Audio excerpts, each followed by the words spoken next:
Hello and welcome to another edition of We Know the Rock, Rochester Real Estate and Culture. I'm Nate. I'm Emily. Awesome.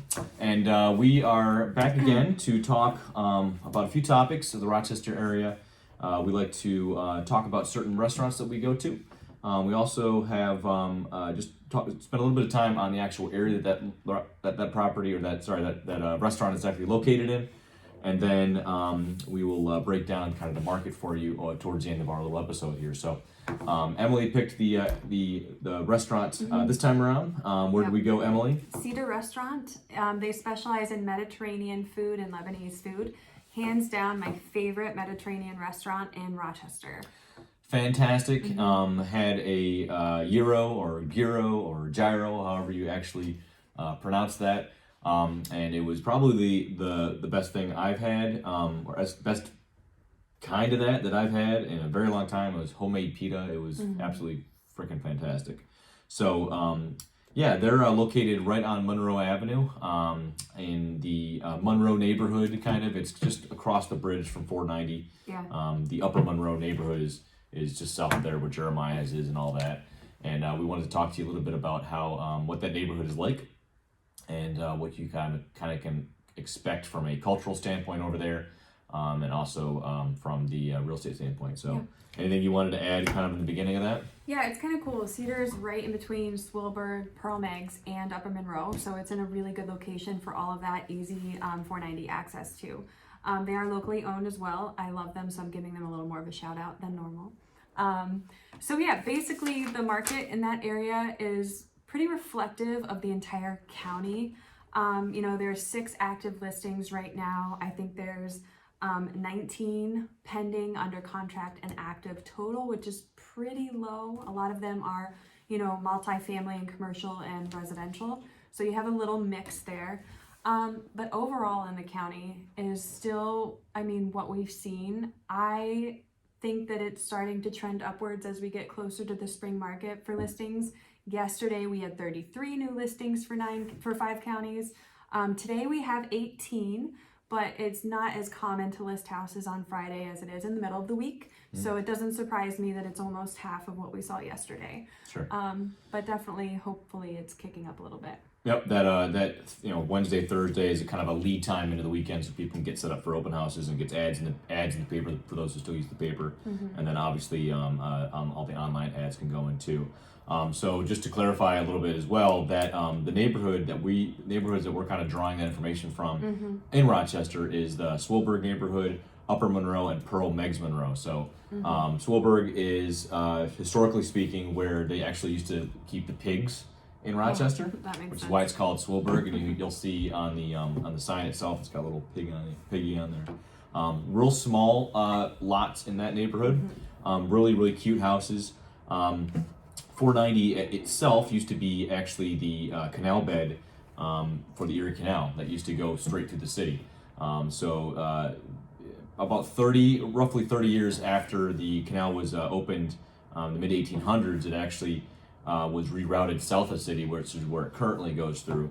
So a lot of the real estate in the Upper Monroe area, the Swillburg area, you can kind of tell that they at one point were kind of these waterfront houses in a sense, or storehouses, or what have you. And the city was kind of laid out to accommodate for that major thorough. Basically, it was a throughway, the original throughway, and it was essentially where all the commerce came through the city. So that naturally went downtown and went over the Broad Street Bridge, which was where the old aqueduct actually sits now, and where the subway was years ago. The canal was rerouted. That bed was actually turned into the subway tracks for the subway that briefly was in Rochester too.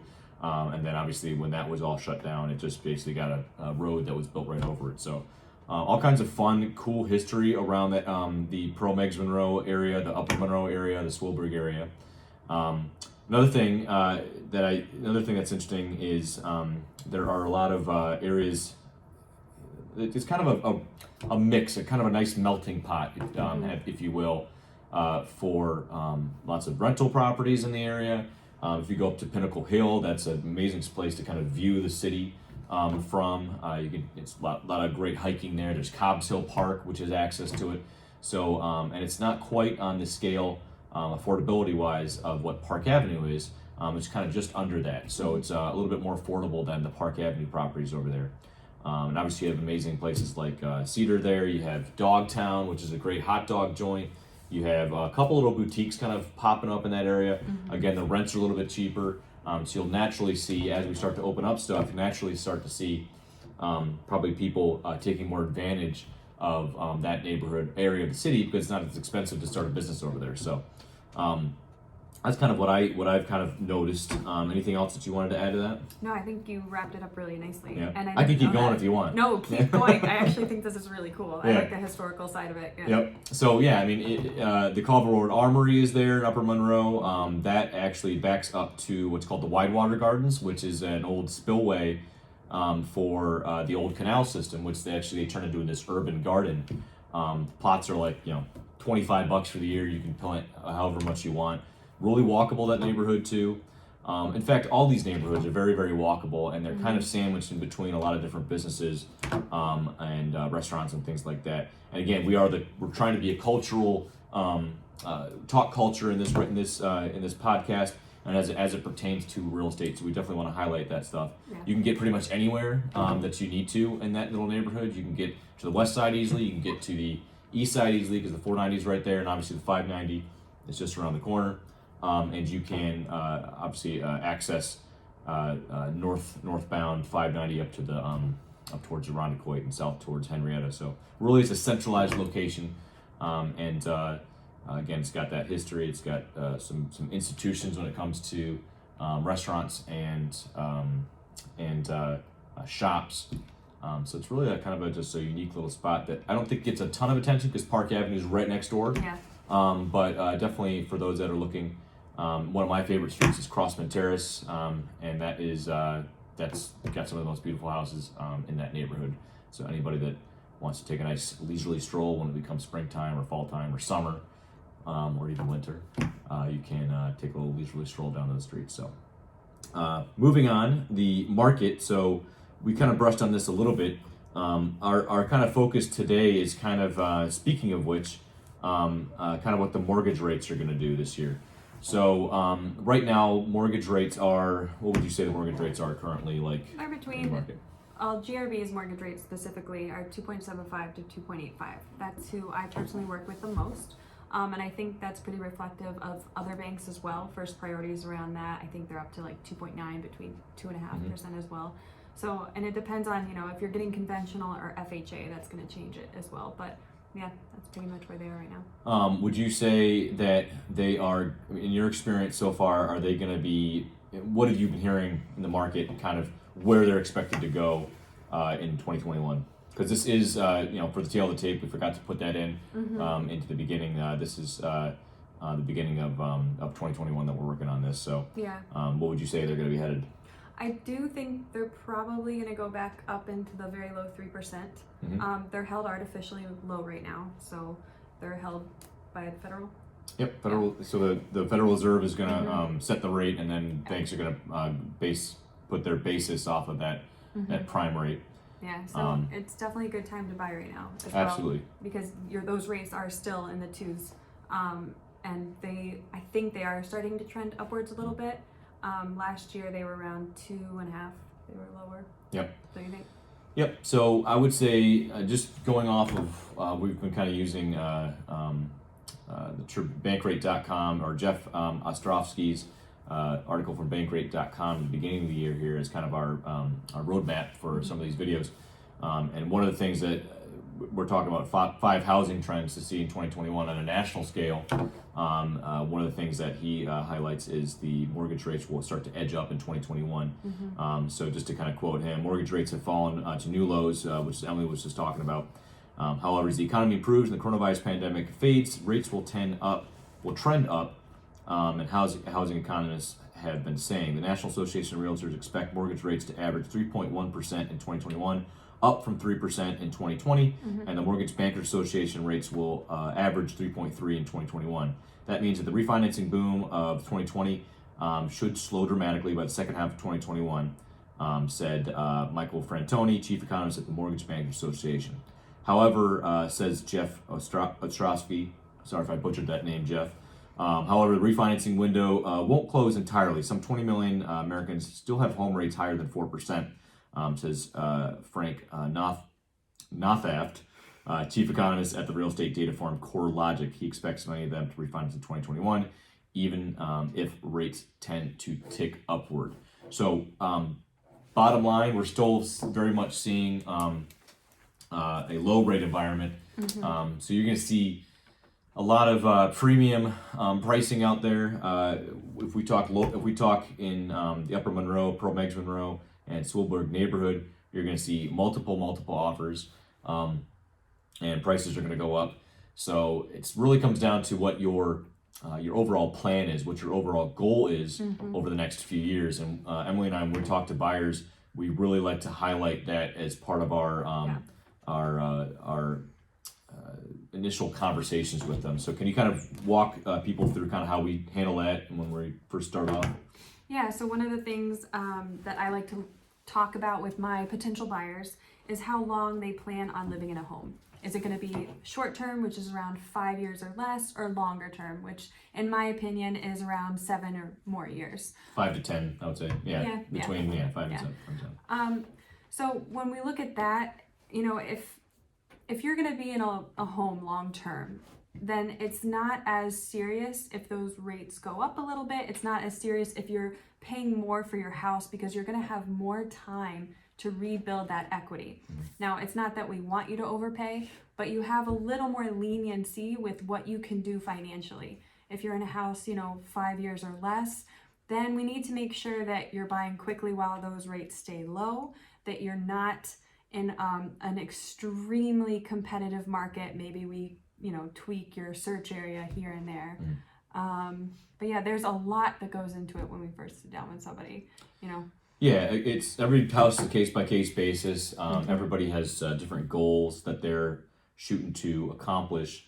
And so when we are going through that process with people, getting a game plan together, it's important to describe to them how the market is moving right now. If it's, there's not a ton of inventory, which means that all these buyers that are out there that are trying to take advantage of these extremely low rates are going for a lot of the same houses. So as we talked about last time around, we do expect that to somewhat balance out a little bit as inventory comes onto the market again. Yeah. And hopefully as that happens, you're not getting into these in very, very intense scenarios where you have 15 offers at a time. Obviously that's, the seller that's taking advantage of that is certainly going to take advantage of that. They may have to go buy a house on the other side, so it might balance, that might even itself out too. But then it's also, important to remember that the rates are at historic lows. So buyers, even if they are paying a little bit of a premium, they're not breaking the bank when they're doing it. And these are all, for the most part, all very safe loans. It's not like it was 12 years ago or so when these were all adjustable rates and things like that. Those are kind of gone, not around anymore. So you're locking in for a good rate with a good rate at a good payment for a 30-year loan. That's a really good scenario to be in, especially as we start to see potentially inflation over the next 18 to 24 months. So that's kind of the local scene and the national. We kind of combined all those together. We do think that is kind of his take on it. Jeff's take on it there is very much reflective of what locally Rochester's going through right now. One thing that could inhibit that a little bit is the lack of there is a lot of new home building going on. It's I would say not on the level of other regions of the country, so that can artificially keep the inventory very low too. So for those of you that are wanting to kind of explore what your options are this year in 2021, because it is the year after, one of the most unique years in recent memory with 2020. So a lot of the things that happen there are going to kind of flow into 2021, and it's going to be it's very important to start to kind of figure out how you're going to navigate that. So those of you that watch this, please share it to friends and family. We're never too busy for any of your referrals, and we're really thankful that we get the opportunity to do videos like this and talk to people all the time, to work with our existing clients and our new clients. And it's really, I think, important to share this over to people so that they get a chance to, hear what we're talking about and set up times to connect and go over your game plan, go over your goals. It's never too early to do that. Because if you do have some soul searching to do, or if you have some things that you want to accomplish before you get the house on the market or before you purchase a house, certainly better to start doing that at the beginning of the year as opposed to trying to cram it all into a 3-week period, so stuff like that. So we're open and ready to talk to people. Any final thoughts that you want to give to them? No, I think you covered everything really well. Okay. Where will we be next week? So next week, as we are continuing our exploration of the city, and we're gonna get everywhere. We're gonna go in the city. We're gonna talk to we're gonna go into the suburbs. We're gonna go as much as we can to kind of highlight the culture and the fun stuff that we have to talk about the Rochester area. But next week, our plan was to go to John's Tex-Mex, which is on South Avenue. A couple years ago, they actually moved over to a brand new building. So we want to go in there, and we're going to shoot a little video from there for our ad for this, and eat some amazing tacos. And John's Tex-Mex has some of the best tacos in town. So we're going to be there next week, and please feel free to comment below on any questions you guys might have. Please feel free to leave us a review. And we are going to be doing this every week. So looking forward to hanging out with you guys all every week, and have a great weekend. And this is Rochester. We know the ROC, Rochester culture and real estate, and we'll catch you next time. Bye, guys. Keep on rocking.